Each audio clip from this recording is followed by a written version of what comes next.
who lived some 2 years, I believe, in Alexandria, that for sure at night there are initiation rituals in the Great Pyramid, and you can sign up if you pay a really large amount of money. Now, this young man, he was so fascinated with the mysteries of the land of Osiris that he packed and went to live in Alexandria. He learned the local language, he made friends with the guards of various sites. He really became an insider as much as that is possible for an ordinary mortal from their point of view. And who are they? Well, in this particular story with the initiations that are taking part at night, they refused, he found people who are connected with this network which provides such special offers, but they didn't even want to give him the price quote because for them it was obvious that he will not have the required budget anyway. And another interesting piece of information, which is not only from him, also other people have tried to have friendly conversations with the guards. So it seems this historic heritage in this sacred land of Osiris doesn't even belong, is not even managed by the current Egyptian government. So in the past couple of decades and centuries, many things were discovered and studied in Egypt. And nowadays it's kind of, not so much. Maybe we found everything already. In reality, there are active excavations going on and things are being taken from the ground. The premises which cannot be taken out, they are being locked up. And what happens to the artifacts as reported by the guards who work there? During the day, they excavate them, and in the evening, the truck comes with a person from the American embassy, and he gets sure that everything is labeled and barcoded and packed properly in very durable boxes, which are being loaded onto the truck. After which the packed artifacts disappear forever from the public domain.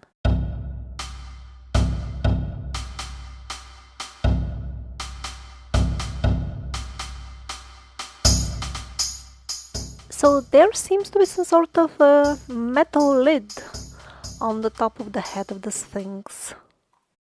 So I really wonder why don't we get more information and images of what is in there. If it was just an innocent cavity for putting on some sort of a hat on top of the Sphinx, for example, then why don't we find more details about it? So at every step we're being assured that we are discovering more and more, we know more and more about these ruins, and yet in the not so far away past people had free access, and here we see them climbing out of that hole, while we at the same time, the better knowing ones, we are not even allowed to take aerial photography of it, what to speak of getting there in person. So all excavations and research at the Giza Plateau are currently straightforwardly banned by law in Egypt, presumably for the sake of their conservation.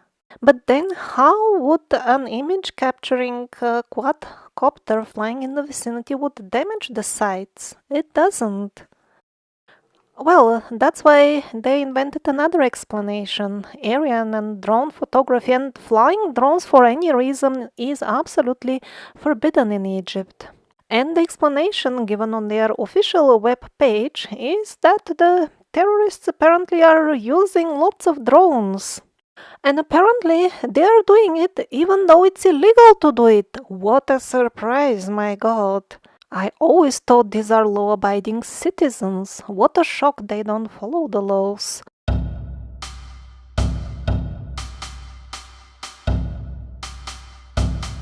So when we read mainstream so-called scientific publications on how these marvelous temples and structures were built, we will find amazing details like how many slaves were involved in the construction and where was the garden for growing garlic for them to feed them. And as far as the techniques used, you will find so many of them you can choose the one you prefer. But for some unknown to the most people reason, they fail to give us any detail about an interesting experiment of how to build a much smaller replica of these glorious pyramids. So a high-tech Japanese corporation attempted to make a much smaller replica, as you can see from the extremely poor photograph or sketch of one of the Egyptian pyramids. And instead of documenting this very well and showing it on TV to really give people good laugh, because this will make you like roll under the chair. Since initially the Japanese were indeed trying to employ building techniques which were supposed to be the genuine ones used in antiquity, they failed at the start. They couldn't even get their stones across the river, what to speak of anything else. Gradually, as they realized how pathetically laughable their miserable endeavors are, they abandoned the initial project, at least to make it look less shameful. But the terrain was so difficult to get the stones to the actual site that even modern technology like trucks, they had a difficulty traversing it. So eventually they had to resort to using the lightest variety of stone they could use. And as far as carrying it, at the end they had to employ even helicopters. Because one thing is to make a demonstration of stone pulling for 10 or 20 meters, and entirely another thing is to cope with kilometers of local terrain. And that's why there are barely any images available to testify about this extremely shameful for the penguins project. Better people don't hear about it anymore, so that their time can be wasted with all kinds of nonsense like cutting hard varieties of stone with copper. Although other penguins already proved that such a method of cutting would leave behind hills of copper, because that many copper tools would have been wasted during such a heroic cutting. Or they waste people's times with fairy tales of all kinds of silly ramps, which would have made it very easy to build all this. And as usual, the penguins absolutely forget to mention that building some of their fantasy ramps would be more difficult than building the pyramids themselves.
One aspect of the Egyptian megaliths doesn't seem to get the attention it deserves.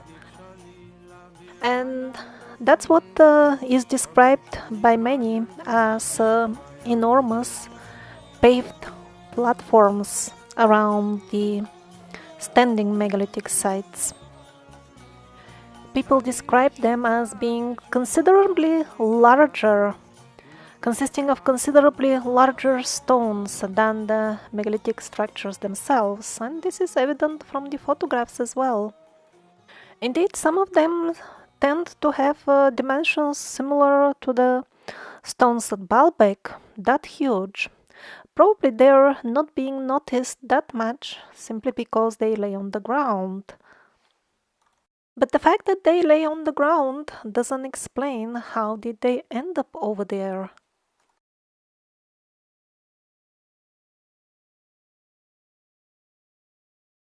Moreover, the areas which have been paved in such a manner seem to be pretty large. Like this is on the way while driving to the actual historic sites, at least officially. And all this on the right, is it the remains of a destroyed platform? And this seems to be like all over the place. Here on the left and maybe on the right. And images like this really make me wonder. Okay, these are cracks in the stone, probably. But then what about these two very regular and parallel lines?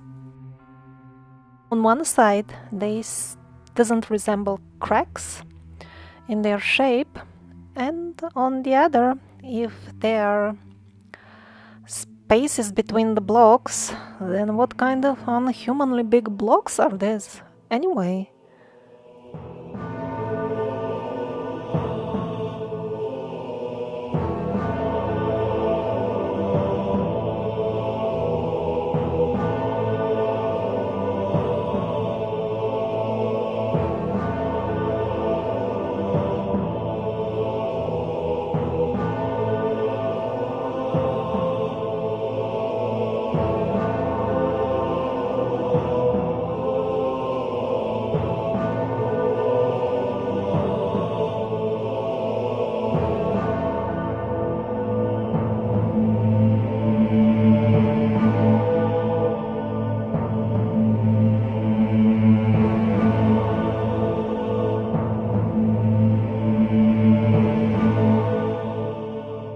Okay, now let's try to get to the important stuff.